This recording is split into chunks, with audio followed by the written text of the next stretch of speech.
never changed. It's been there the whole time. Yeah. And his story clearly has made him the man that he is, and it's made him what he's become.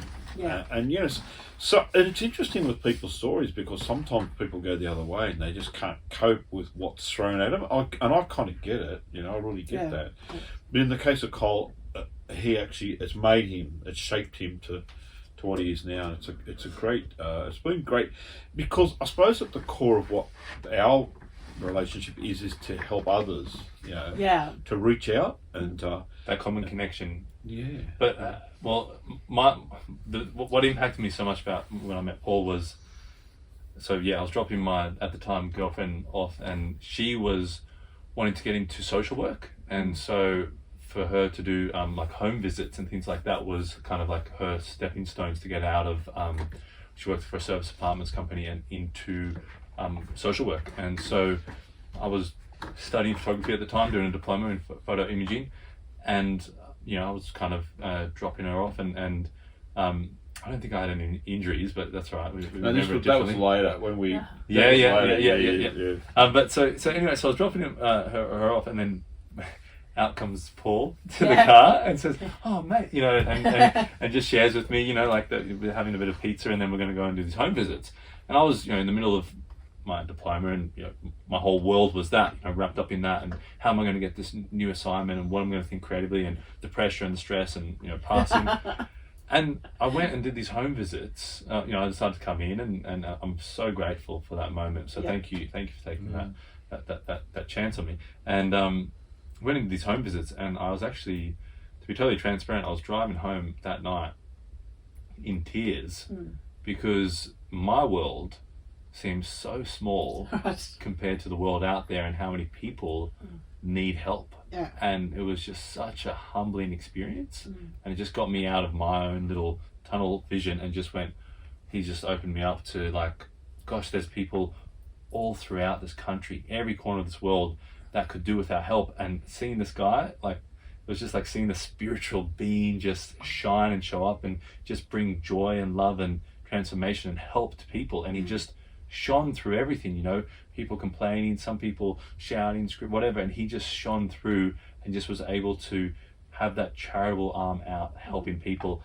And I was just like, it just opened me up to the potential of the good work that we can do on this planet. And so really, really incredible man. Glad I met you. He is. And we have been blessed because with the communities that we've established, in the Medal Mission team, which was of course dedicated to the great man Vincent de Paul, who's my idol still, no matter what. And and with Blanket Patrol, AOK community, and it's been great because as Cole says, there's I don't know, I'm not sure what it is, but it's certainly when you're able to give someone a leg up, it changes your life. It's quite phenomenal. It changes their life too, Both, both. But Vincent de Paul, turn the medal over. That's the that was what right? he said. That was what he said, which is why we call it Medal Mission Team.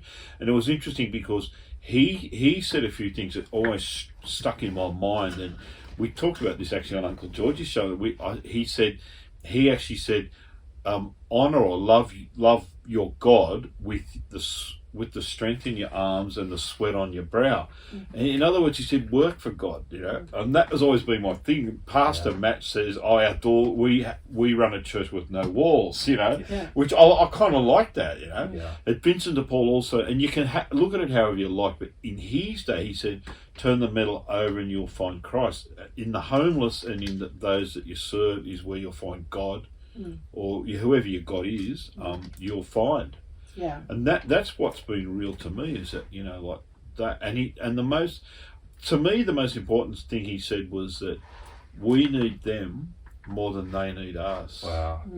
That's so powerful to me, because what Vincent de Paul is saying is that they minister to us. And they really do. I understand that. They really do. It's interesting because I don't kind of talk about it much. It's, I suppose, to both Kyle and I, it's a personal thing, but it is very, very powerful. Yeah. Really thank you for sharing that story with us about how you guys first met. Well, yeah, and I just wanted to say, you know, if you're out there listening and you're wondering, maybe if you're in a tough sort of space right now, one of the first things you can do is look out beyond your walls and your boundaries and seek someone out to help. And sometimes just going and helping someone. Doesn't matter what it is, does it? Yeah, it could be, you know, your uncle needs you to help clear out the shed or move something, or, you know, just some sort of help. It's you contributing, it's you going out, you know, valuing yourself and what you can create, what you can serve in the world, and it just lifts up your ethics, it lifts up your whole intentions, it lifts everything up about your spirit. And that's one thing to get you past the kind of, well, you know, how do I get out of this situation? I can't help. Excellent. All right. Well, on that note, we're going to put in a song. Hit it, DJ. Hit it. Thank you. Thank you for sharing that with us. And we are coming to the close of the program soon, but we can fit in another song here. And this song is called Crazy Little Thing Called Love by Dale Robert Huddleston and the Riverbank Band. And we will be back with you in a second after this song, folks. You're on the Deadly Human Rights program right here at Koori Radio 93.7 FM.